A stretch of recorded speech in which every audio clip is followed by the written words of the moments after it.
6 a.m. each day. First come, first served. Your neighbors may be putting up Christmas decorations at their houses. You're probably hearing the music at the mall, but it really isn't Christmas around here until we begin talking Christmas at Lee. Dr. Cameron Weatherford, Dr. Kay Dick are on the show with us this morning. And if you notice, I didn't say a classic Christmas. That's coming, but y'all are expanding it, right, this year, Cameron? We are trying to make the community aware of all of the offerings we have at Lee during Christmas. This year we were sitting in a meeting and we all kind of thought, what if we promoted all these things at once on top of Classic Christmas, which is kind of like our flagship Christmas event. Mm-hmm. But there's a lot of things that are free to the public that we would love to see like the greater Chattanooga community take part in too. I think let's begin with that because this is the season where you want those experiences, especially when you're raising your children. You want all of it, but the costs can add up. Yeah. The fact, Kay, that this is a gift from Lee University to the community is such a meaningful thing. It is. We just want to give back. We're so grateful for our community, and we just want to give back to them at this time when we know money can be tight for families. So let's talk about a classic Christmas. You're new to campus. Right. You are an associate professor of music education. That's right. So when we come out for a classic Christmas, these are your Lee students performing, That's right? right. Yeah, both in the orchestra and in the choir, for sure. So what is a classic Christmas? Is it part just sitting back and being wowed by their voices and talent, or is it also participatory a little? Both. We have, kind of fine art, classical Christmas stuff that you're going to hear, but we try to mix in a lot of things that make everybody have a good experience. Right. Completely family friendly. We've got pop sing-alongs, we have carol sing-alongs, and we have like a traditional Silent Night we do at the end, which is really special. But I think what I love about it is sort of the regularity of the programming that, I think every year people come and they kind of know what to expect. They know what it will sound like, but then there's always new music involved and maybe a couple new elements. We've had guest artists before. We're not having any this year, but I think that's what I love is that it's like regular programming. Yeah. But we can insert new music every time. Did you know a lot about Lee's reputation before you got there?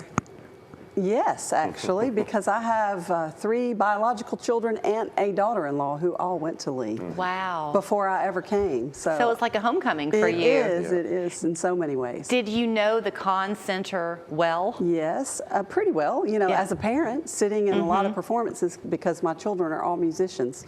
So I've been in Conn a lot. It's in the bloodline. And they graduated. So that's your bragging rights. That's right there. That's right. Forget her background. Her kids graduated from college.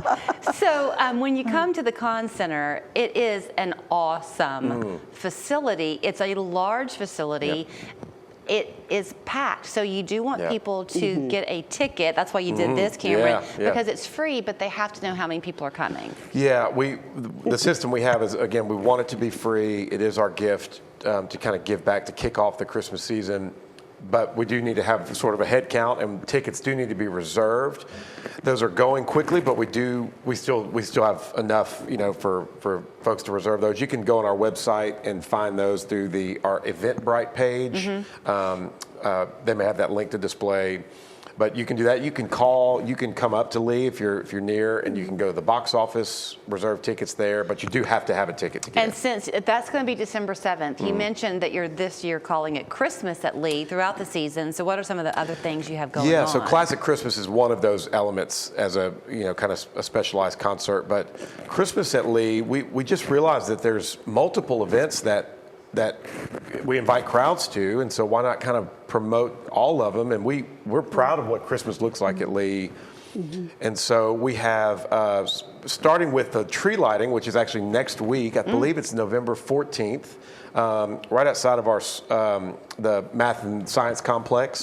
That's kind of like our big kickoff, it feels like, to enjoy Christmas on campus. Right. And then Classic Christmas, we have a more liturgical service that we do in our chapel. If you've not been to the chapel, it's a really beautiful place to hold any service, but that's a Lessons and Carols service. Oh, that's a beautiful one. It's great. And then Voices of Lee, everybody knows Voices. They have their big Home for Christmas event on November the 10th. And then you had a tuba event. That's fun. Yeah, actually, it's our director of music events in the School of Music, Dr. Jesse McConnell. He kind of heads that event up. He's a tuba performance person, and it's become a little staple. And it's a really cool part of our Christmas at Lee experience too. Yeah. Okay, so if we go on the school's website, we can always learn more. Yes, is that right? absolutely. And then there'll be a way to navigate that to get our tickets reserved. That's it. Yep. Okay. Yep. Lots of places to do that. Again, you can call in or send an email if you're confused by that. But I think reserving online is the easiest and fastest way to do that, and they will definitely go quick. Okay. Yep. So December 7th is the classic Christmas. You heard them. They're lighting the tree on November 14th, and then let the fun begin for the season. All of it happening. Christmas at Lee. LeeUniversity.edu is that website. And welcome to campus, Dr. Dick. Thank you. It's great to be there. I have been changed. Tonight, it's a once-in-a-lifetime event. Wicked, One Wonderful Night.